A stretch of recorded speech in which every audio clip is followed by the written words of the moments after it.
और बुलेटिन का आगाज करेंगे। स्वास्थ्य मंत्री गजेंद्र सिंह ख्यूसर ने गुरुवार को दुर्गापुरा स्थित राज्य कृषि प्रबंध संस्थान में आयोजित राज्य स्तरीय समारोह में प्रदेश भर में टोबैको फ्री यूथ कैंपेन 2.0 का शुभारंभ किया। साथ ही उन्होंने कार्यक्रम में उपस्थित सभी प्रतिभागियों को तंबाकू और नशा मुक्ति की शपथ भी दिलाई। उन्होंने सभी से तंबाकू की रोकथाम करने में सक्रिय सहभागिता निभाते हुए और राजस्थान तंबाकू मुक्त प्रदेश बनाने में सहयोग की अपील की है। इस मौके पर उन्होंने तंबाकू टोबैको फ्री यूथ कैंपेन के पोस्टर का भी विमोचन किया। स्वास्थ्य मंत्री ने कहा कि देश की अर्थव्यवस्था को मजबूत करने में युवा एक लीडर के रूप में अपनी भूमिका निभा रहा है। आज का भारतीय युवा विश्व स्तर में हर क्षेत्र में प्रतिस्पर्धा का जीत सकता है, लेकिन उसे भी अपने स्वास्थ्य का ध्यान रखना आवश्यक है। किशोर किशोरियों फिल्म देखकर धूम्रपान को स्टेटस सिंबल मानने लगा है और ये सही नहीं है। युवाओं को तंबाकू की लत को छोड़ने के लिए प्रयास करने की आवश्यकता है और हम सबकी जिम्मेदारी है कि हम इस अभियान के माध्यम से युवाओं को तंबाकू उपयोग न करने और इसके दुष्प्रभावों के बारे में जानकारी देकर तंबाकू मुक्त प्रदेश बनाने में अपनी भूमिका निभाएंगे।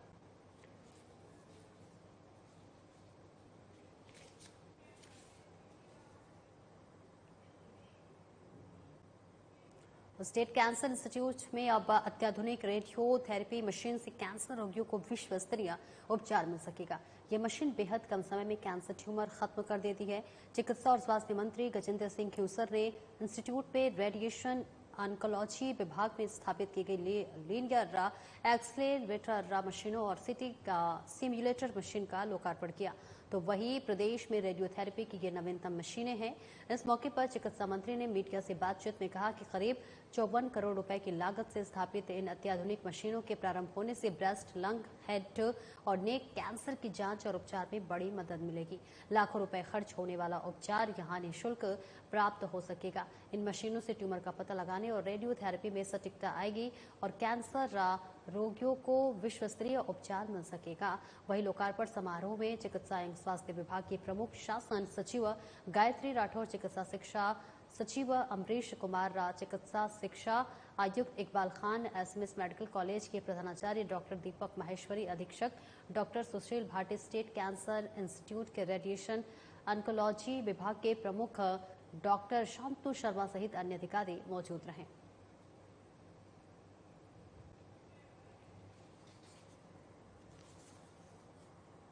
और वही जयपुर मेट्रो में 17 सितंबर से 2 अक्टूबर 2024 तक स्वच्छता ही सेवा अभियान 2024 स्वभाव स्वच्छता संस्कार स्वच्छता थीम पर जयपुर मेट्रो में आयोजित किया जा रहा है। और इस अभियान के तहत मानसरोवर मेट्रो डिपो को बाहरी हिस्से से कर्मचारियों, अधिकारियों और समस्त स्टाफ द्वारा श्रमदान किया गया। इस श्रमदान शिविर के दौरान श्रम सेवकों द्वारा मेट्रो डिपो के मुख्य गेट के आसपास अनावश्यक कांटेदार झाड़ियों, कीचड़, मिट्टी, गंदगी, कचरा और नालों की साफ सफाई की गई है। इस मौके पर जयपुर मेट्रो के अध्यक्ष और प्रबंध निदेशक वैभव गालरिया ने संदेश दिया कि स्वच्छता अभियान का उद्देश्य न केवल देश को स्वच्छता बनाना है, बल्कि सभी नागरिकों के भीतर स्वच्छता को एक आदत के रूप में स्थापित करना है।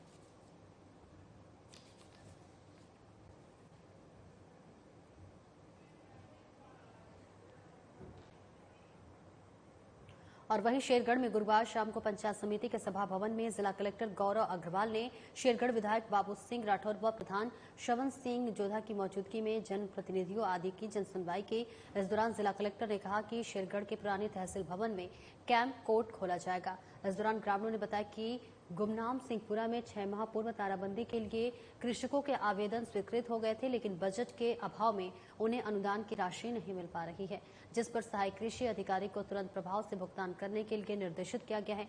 ग्रामीणों ने बताया कि शेरगढ़ कस्बे में हिमालय पेयजल योजना के तहत घरों में मीठा पानी सुलभ नहीं कराया जा रहा है और इसी के साथ साथ स्थानीय नलकूप का फ्लोराइड युक्त पानी शेरगढ़ वासी पीने को मजबूर है। शेरगढ़ कस्बे में इन दोनों बिजली का घोर संकट चल रहा है। दिन रात बार बिजली गुल हो रही है। विधायक बाबू सिंह राठौर ने सहायक अभियंता मुन्ना मोय कुंडू को निर्देशित किया कि शेरगढ़, साई व चाबा आदि गांव का फीडर अलग बनाकर तुरंत प्रभाव से सप्लाई में सुधार करे। प्रकाश चौधरी ने कहा है कि बापू सर में 500 पानी के अवैध कनेक्शन हटाए जाएं। पंचायत समिति सदस्य भगवान सिंह राठौर ने कहा कि विद्युत कटौती व वोल्टेज की कमी की समस्या का समाधान किया जाए। अकाल व सूखे से प्रभावित वंचित किसानों को कृषि अनुदान से लाभान्वित किया जाए।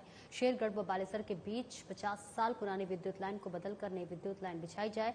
सहायक अभियंता ने विद्युत विभाग के शेरगढ़ में स्टाफ की कमी बताई जा रही है। कस्तूरबा गांधी बालिका आवासीय विद्यालय शेरगढ़ में छात्रावास के पेयजल समस्या समाधान के लिए नलकूप पर 3 दिन में सिंगल फेज की मोटर लगाने के लिए निर्देशित किया गया है। और वहीं सीडीपीओ विश्वनाराम चौधरी ने कहा कि महिला एवं बाल विकास विभाग कार्यालय शेरगढ़ में एकमात्र सुपरवाइजर है, अतः सुपरवाइजर आदि के रिक्त पद भरे जाए। कार्यवाहक विकास अधिकारी मगाराम सुधार ने कहा कि प्रधानमंत्री आवास योजना के लक्ष्य 452 के अनुरूप में 451 स्वीकृत कर दिए गए हैं और 435 लाभार्थियों को पहली किस्त भी जारी कर दी गई है। विधायक राठौर ने कहा कि शेरगढ़ क्षेत्र की प्रत्येक ग्राम पंचायत में 2 ग्रेवल सड़कें जो है स्वीकृत की जाए और ग्रामीणों की व्यवस्थित व्यक्तिगत टांकों की योजना के लाभान्वित किया जाए।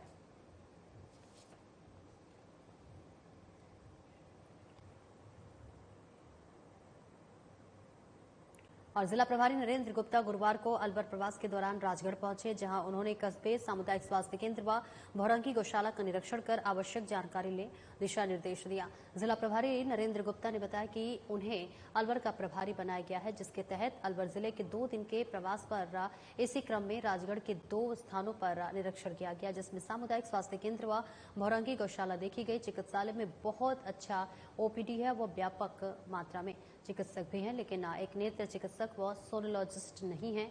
उसकी रिपोर्ट सरकार को सबमिट करूंगा। नेत्र चिकित्सक व सोनोलॉजिस्ट लगाए जिससे कि आमजन को लाभ मिले। और वही निरीक्षण के दौरान मरीजों से बात की, जहां दवाइयां संबंधित कोई परेशानी नहीं है, लेकिन साफ सफाई व चिकित्सकों को समय पर उपस्थित होने के दिशा निर्देश दिए गए हैं। अलवर का प्रभारी बनाया हुआ है और राज्य सरकार के निर्देशानुसार मैं 2 दिन के प्रवास पे यहाँ अलवर जिले में आया हूँ। इसी क्रम में आज मैंने यहाँ पे राजगढ़ में 2 इंस्पेक्शंस किए हैं। एक तो पीएचसी का किया है, एक गौशाला देखी है। पीएचसी में बहुत अच्छा ओपीडी है, यहाँ पे 1600 का ओपीडी पर डे है और डॉक्टर्स भी हैं, सभी स्पेशलिटीज़ के 16 डॉक्टर हैं। एक ऑप्थेल्मोलॉजिस्ट यहाँ पर नहीं है, उसके लिए मैं अपनी रिपोर्ट तो गवर्नमेंट को सबमिट करूँगा। उसमें मैं निश्चित रूप से ये इंगित करूँगा कि ऑप्थेल्मोलॉजिस्ट यहाँ पे लगाएं, जिससे लोगों को आँखों की जो बीमारियां हैं उससे भी यहाँ पे रिलीफ मिले। बाकी यहाँ पे कुछ पेशेंट से मैंने बात की, किसी तरह की कोई कंप्लेन मेरे को नज़र नहीं आई डॉक्टर्स के संबंध में या दवाइयाँ नहीं मिलने के संबंध में, ऐसी कोई कंप्लेन नज़र नहीं आई। और वहीं राजस्थान सरकार में कैबिनेट मंत्री कर्नल राज्यवर्धन राठौर ने भरतपुर और धौलपुर के कार्यकर्ताओं से सुखद मुलाकात की। मां भगवती विद्यापीठ उच्च माध्यमिक विद्यालय तसीमो में आयोजित 14 वर्ष आयु वर्ग की राज्य स्तरीय विद्यालयी फुटबॉल प्रतियोगिता सत्र 2024-25 का उद्घाटन कैबिनेट मंत्री और झोटवाड़ा विधायक कर्नल राज्यवर्धन सिंह राठौर ने किया। इस महत्वपूर्ण आयोजन में राज्य भर से आए सैकड़ों युवा प्रतिभागियों ने भाग लिया और अपनी फुटबॉल कौशल का प्रदर्शन किया। इस मौके पर कर्नल राज्यवर्धन राठौर ने कहा कि खेल न केवल शारीरिक विकास का साधन है, बल्कि मानसिक व्यक्ति शक्ति और अनुशासन का प्रतीक भी है। प्रतियोगिताएं हमारे युवाओं को सही दिशा में प्रेरित करती हैं और उनके व्यक्तित्व विकास में महत्वपूर्ण भूमिका निभाती हैं। उन्होंने खिलाड़ियों को मेहनत, अनुशासन और समर्पण के महत्व पर जोर दिया और उनके उज्जवल भविष्य की शुभकामनाएं दी। कर्नल राठौर ने भविष्य में ऐसी और भी बड़े आयोजनों की योजना पर जोर देते हुए कहा कि हमें 2036 ओलंपिक तक की तैयारी करनी है।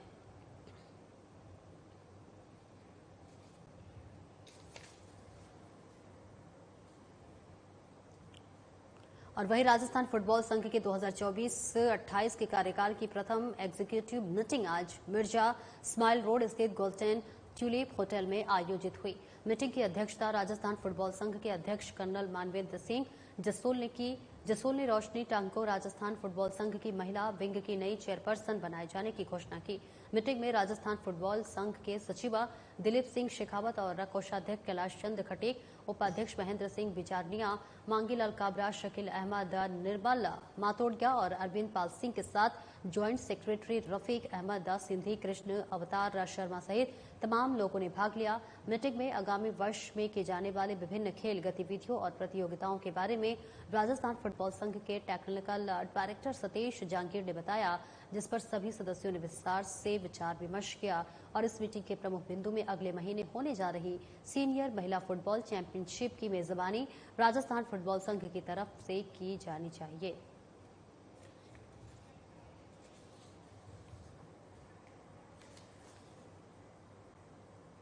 और वहीं श्री छात्र पुरुषार्थ फाउंडेशन की तरफ से सीएम को संबोधित तहसीलदार को ज्ञापन सौंपा गया।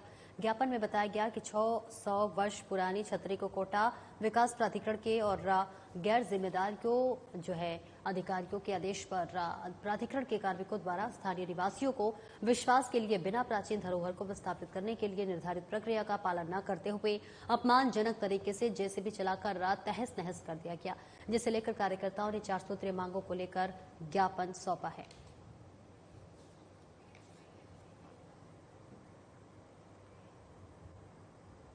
राजस्थान शिक्षक संघ की तरफ से प्रदेश व्यापी ज्ञापन के तहत मसूदा अध्यक्ष के नेतृत्व में राजस्थान में कर्मचारियों की पुरानी पेंशन योजना यथायथ रखने के लिए एसडीएम के माध्यम से मुख्यमंत्री को ज्ञापन दिया गया है। हाल ही में केंद्रीय कैबिनेट द्वारा एनपीएस के स्थान पर यूनिफाइड पेंशन स्कीम का ऑप्शन देने के लिए निर्णय लिया गया, जो कि 1 अप्रैल 2025 से लागू होना है।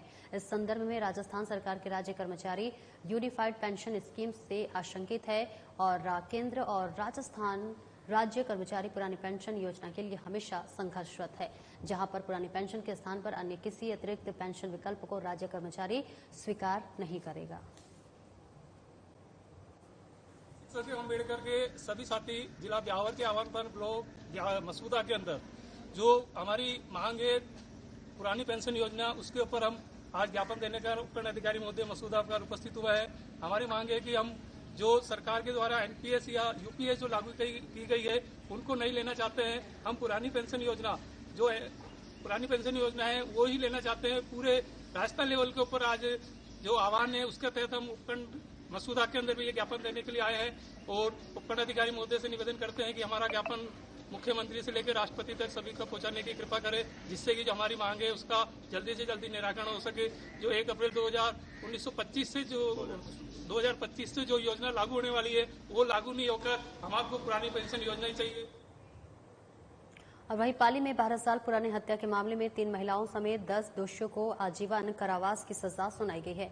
पाली के अपर जिला और सेशन न्यायाधीश शरद तंवर ने फैसला सुनाया। सरकारी वकील प्रेम सिंह राठौर ने बताया कि कुनाराम बावरी पुत्र आदाराम पाली जिले के रोहट थाना इलाके के भाकरीवाला गांव का रहने वाला था। उसका अपने चाचा के परिवार से महज 2 फीट जमीन को लेकर विवाद चल रहा था। 23 जून 2012 को रात 8:30 बजे उस पर सगे संबंधियों ने लाठी सरिया से हमला कर दिया, जिससे कि कुनाराम की मौत हो गई। मामले की सुनवाई करते हुए जज शरद तंवर ने आज फैसला सुनाया। पीड़ित पक्ष की तरफ से सीनियर एडवोकेट शैतान सिंह सोनगरा और मुख्य लोक अभियोजन प्रेम सिंह राठौर ने पैरवी की। इन 10 दोषियों को सजा सुनाई गई।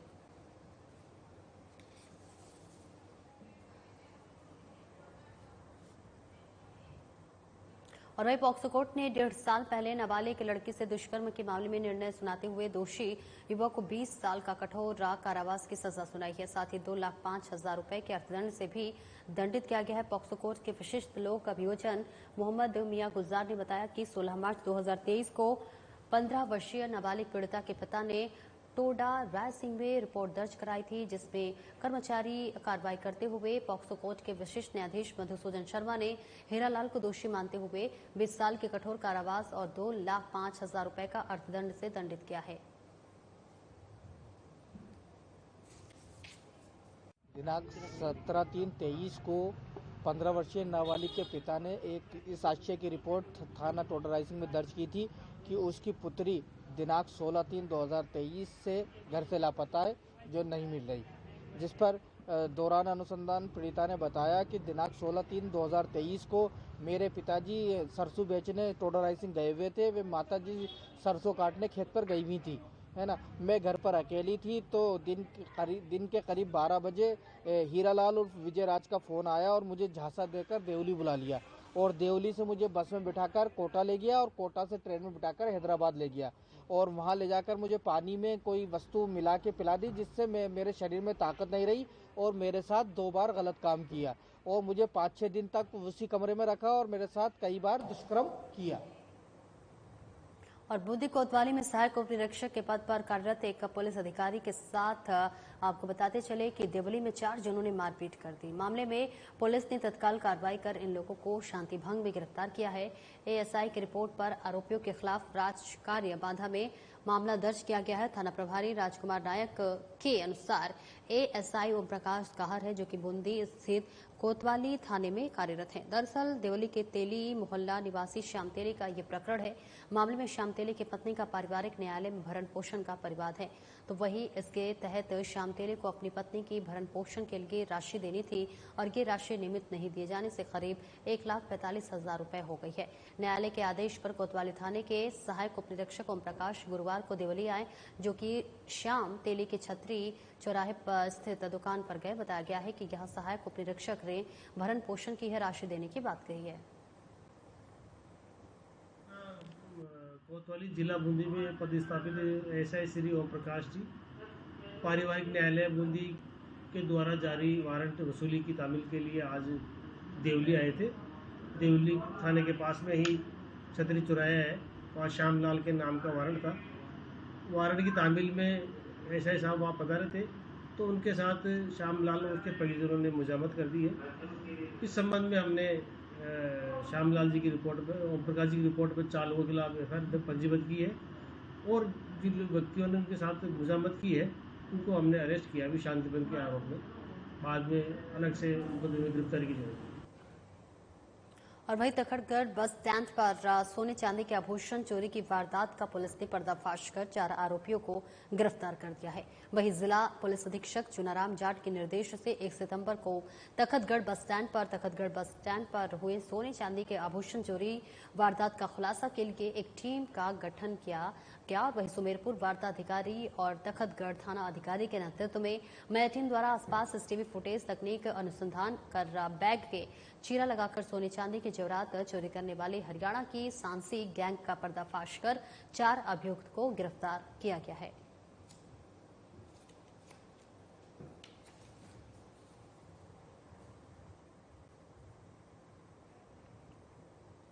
और वहीं जिले के मारवाड़ जंक्शन क्षेत्र में चोरी की घटना रुकने का नाम नहीं ले रहा है।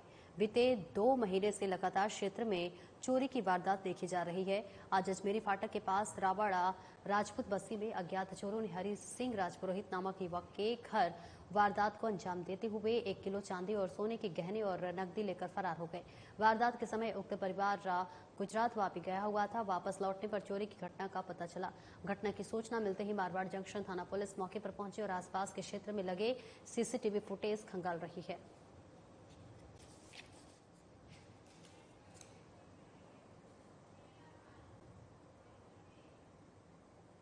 और जिले के मारवाड़ जंक्शन उपखंड पंचायत समिति सभागार पर ब्लॉक स्तरीय पोषण मेला का आयोजन हुआ। महिला एवं बाल विकास विभाग तत्वाधान आयोजित पोषण मेले में महिला एवं बाल विकास जिला प्रभारी राजेश कुमार, उपखंड अधिकारी गौरीशंकर शर्मा, ब्लॉक प्रभारी प्रकाश चंद्र, मारवाड़ जंक्शन प्रधान मंगला राम देवासी, विकास अधिकारी भागीरथ सिंह मुख्य रूप से उपस्थित रहे।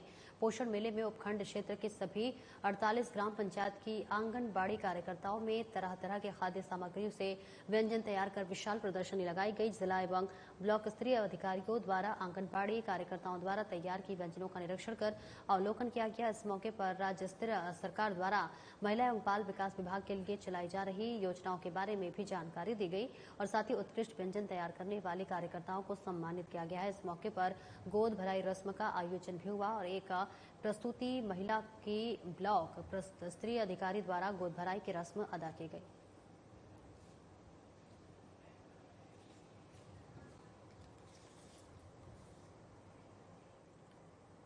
और जिले के मारवाड़ जंक्शन के निकट चावड़िया गांव में बीते कई महीनों से रेलवे से अंडर ब्रिज में पानी का भराव हो जाने से गांव का एकमात्र आवागमन का मार्ग बंद हो गया। ये समस्या कई सालों से बनी हुई है, जिसके बाद ग्रामीणों ने रेल रोको और धरना प्रदर्शन शुरू किया।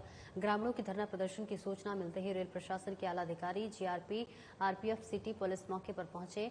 सूचना के बाद से मारवाड़ जंक्शन उपखंड अधिकारी गौरी शंकर शर्मा भी घटनास्थल पर पहुंचे एवं ग्रामीणों को समझाया। कई घंटे तक विरोध प्रदर्शन कर धरना प्रदर्शन करने के बाद ग्रामीणों की मांगे मानी गई। रेल प्रशासन द्वारा अंडरब्रिज में 4 और पंप शीघ्रता से लगवाने और आगामी 1 महीने में ऑटोमेटिक लेजर पंप लगाने की सहमति देने पर ग्रामवासियों ने धरना समाप्त किया। बना है तब से लेके आज तक हमने कई बार ज्ञापन दे चुके। रेलवे के जीएम आए थे फुलाद रेलवे स्टेशन पर इसका हेरिटेज ट्रेन का उद्घाटन करने के लिए। उस टाइम हमने रेलवे जीआरएम साहब को ज्ञापन दिया था। जोधपुर डीआरएम साहब को 2 से 3 बार जाकर हम ज्ञापन दे चुके हैं। इन्होंने अभी तक हमारा कोई निस्तारण नहीं किया। हम गांव वालों ने परेशान होकर 23 तारीख को Marwar junction station master, Rajgiyawal station master, उपखंड अधिकारी सबको ज्ञापन देके चेताया था कि हम गांव को 2 दिन में आप रास्ता दे दीजिए, नहीं तो हमें ये धरना प्रदर्शन करना पड़ेगा। उससे परेशान होकर आज गांव वालों ने परेशान किए। ये अंडरब्रिज जब से बना है तब से लेके आज तक कम से कम 50 गाड़ियां इसके अंदर खराब हो चुकी है। न उसका कोई मुआवजा मिलता है गाड़ियों का। हर गाड़ी कम से कम लाख से 2 लाख रुपए एक का खर्चा आया है। चार तो बड़ी बड़ी ट्रकें खराब हुई है यहाँ पे। प्रशासन से हमारी यही मांग है, हमारा जो भी है गाँव वालों की तरफ से इसका रेलवे पे यहाँ सॉल्यूशन करना है। चाहे पानी का होता है तो पानी यहाँ से खत्म करना, नहीं तो तब तक टेम्परेरी बेसिस पे हमारे को ऊपर से रास्ता दिया। मुख्य समस्या क्या है? मुख्य समस्या गांव वालों के लिए पशुओं का, गांव वालों का आना जाना, खेती बाड़ी वगैरह सब इसमें डिस्टर्ब। और वही 31 साल की उम्र में हाइपरटेंशन की गंभीर समस्या से जूझ रही अनीता के लिए नई तकनीक वरदान साबित हुई है। एसएमएस मेडिकल कॉलेज की इंटरवेंशनल कार्डियोलॉजी टीम ने नवीनतम तकनीकी रीनल डिनर्वेशन से महिला की हाई बीपी में समस्या की बेहद जटिल प्रोसीजर कर ठीक किया है। और उत्तर भारत में एसएमएस पहला सरकारी संस्थान है जहां पर इस तकनीक का इस्तेमाल कर किसी मरीज का इलाज किया गया। कार्डियोलॉजी विभाग के प्रोफेसर डॉक्टर एस.एम. शर्मा और उनका team doctor Dinesh Gautam, doctor Dhananjay Singh Shekhawat और डॉक्टर सुनील शर्मा ने यह जटिल केस सॉल्व किया है। Doctor SS. शर्मा ने बताया कि दवाई लेने के बाद भी कई मरीजों को हाइपरटेंशन की समस्या ठीक नहीं होती है, जिसके कारण उन्हें ब्रेन स्ट्रोक, हार्ट अटैक या किडनी फेलियर जैसी गंभीर बीमारी हो सकती है। हाइपरटेंशन को ठीक करने के लिए अब अत्याधुनिक रीनल डिनर्वेशन तकनीक आ गई है और इस तकनीक से heart attack, stroke, brain haemorrhage और किडनी फेलियर जैसे जीवन घातक स्थितियों को रोका जा सकता है। डॉक्टर धनंजय सिंह शेखावत ने जानकारी दी कि प्रोसीजर के बाद मरीज में काफी सकारात्मक बदलाव देखने को मिले। मरीज का ब्लड प्रेशर 15 से 30% तक और कम होने की उम्मीद है। प्रोसीजर के तुरंत बाद उन्हें राहत मिली।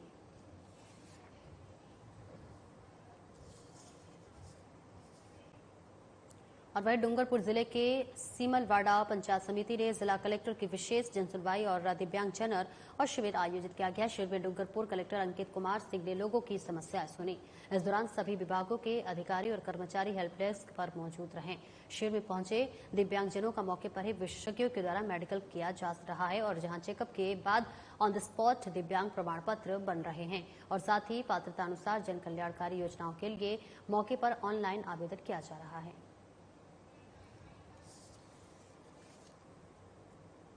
और फिलहाल मेरे साथ इस बुलेटिन में इतना ही। दीजिए इजाजत। नमस्कार।